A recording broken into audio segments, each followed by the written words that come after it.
Hello again. Hello guys. Good morning. Good morning. So, today is Tuesday. Wala akong work kami. So, wala akong pasok. At, andito ako ngayon. Pinapalit ko yung cheque ko. Yung sinahod ko last Friday from my digital business. My online digital business. So, eto, hindi ko na guys sa picture na sobrang excited. Sobrang excited. So, nakalimutan ko picturean yung mga check ko. So, just dinala ko lang siya sa dinary ko na lang siya, pinapalit ko na lang siya sa bangko kasi meron akong project sa Pinas. So, thank you Lord and thank you sa digital business. At tamang-tama naman, kailangan ko talaga ng pera ngayon kasi kailangan kong mapatapos yung project ko na pinapagawa sa Pinas.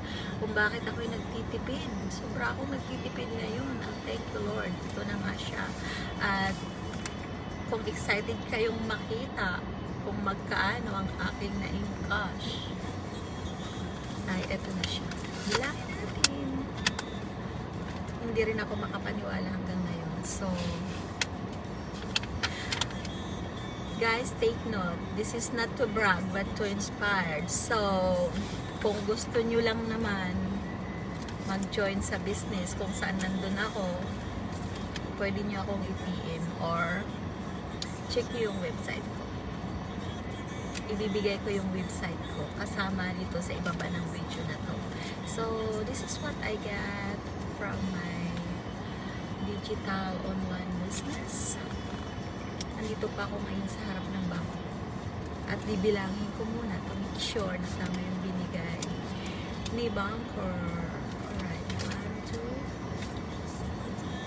200, 300, 4, 5, 6, 7, 8, 9, 10, 11, 12, 13, 14, 16, 17, 18, 19, 20, 21, 22, 23, 24, 25, 26, 27.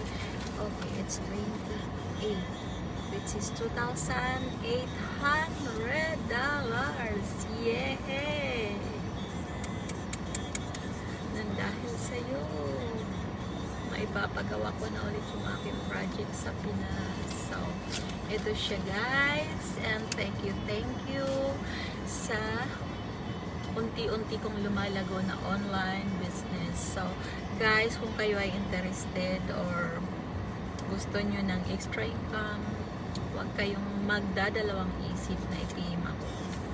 At yun na guys, papunta na ako sa Walmart at babalik ako doon, which is nanggaling ako doon kanina. So, babalik ako doon para ipadala to sa Pinas kasi gusto ko matapos yung project ko bago ako dumating or bago ako umuwi. I'm so excited umuwi. Medyo matagal pa naman, kaya lang gusto ko yun matapos bago ako umuwi. So, thank you everyone, thank you for watching. Happy Tuesday and have a nice day. Bye!